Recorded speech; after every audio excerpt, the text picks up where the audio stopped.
euphoria he'd experienced when he first realized that he was influencing the fundamental forces of nature had slowly turned into a sense of dread. Had Einstein felt this way when his equations were used to create the bombs that had been dropped on Ito's own country so many years ago?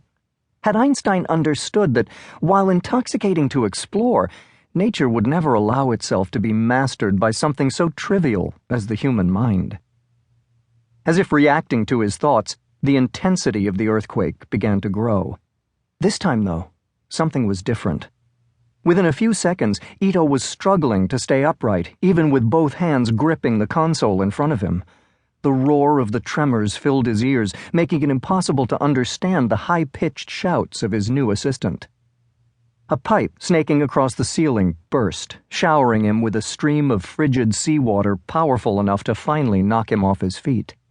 He crawled across the heaving floor toward a cutoff valve, eyes burning from the salty spray as a wave of panic began to take hold. By the time he made it to the wall, he could no longer keep his eyes open. He was forced to feel along the wet concrete until he found the metal wheel he'd been searching for. It didn't move with the first effort, but his adrenaline-fueled muscles finally managed to break it free. He spun it right, and when it stopped, so did everything else. The tremors, the water, the light. Chaos had suddenly turned to silence. Ito pressed his back against the wall, struggling to fight off the disorientation brought about by the unexpected collapse of sensory input. He focused on the sound of dripping water, eyes now open but seeing only blackness. Power had been lost. That was why the lights were out. No electricity. That simple bit of analysis was enough to build on, and he clung to it as he evaluated his situation. Beyond the sound of falling water, he could make out the erratic breathing of his two assistants. The room was stable, so the earthquake was over. Aftershocks were possible, even likely, but when and how powerful could only be guessed at. In the rest of the plant, emergency protocols would be underway. Active reactors would go into automatic shutdown, and backup generators would be brought online to keep the cooling systems running. None of this was of any importance, though. The only thing that mattered was his own lab's security. "Isami," Ito called into the darkness. "The emergency lights.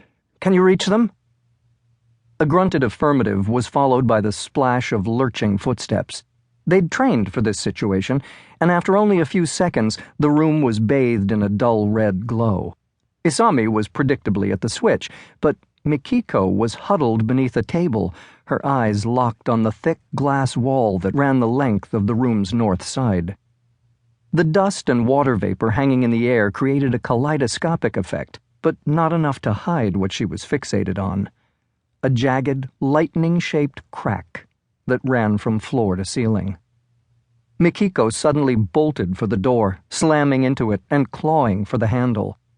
Ito moved more quickly than he would have thought possible, leaping to his feet and shoving her out of the way before sliding back the cover from a keypad. He managed to enter only 2 digits of his personal lockdown code before she grabbed him from behind.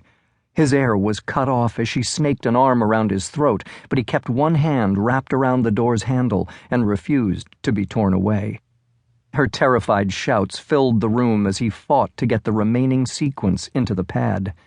Isami managed to get to them and pulled the woman off, dragging her back as the metal-against-metal grinding of the lockdown bolts filled the room. The sound prompted the woman to fight even harder, and Isami finally threw her to the floor, grabbing a fallen stapler and slamming it twice into the side of her head. Ito stared down in horror at the blood flowing from her temple, but then turned away. There had been no choice. Their lives were meaningless when weighed against the devastation that would ensue if his creation escaped into the world. Once again, silence descended, broken only by the gentle drip of water and the rhythm of their breathing. Ito walked hesitantly to a hatch in the cracked glass wall, opening it as his heart pounded painfully in his chest. He slid through, having already forgotten about the unconscious woman on the floor and the emotionless man standing over her.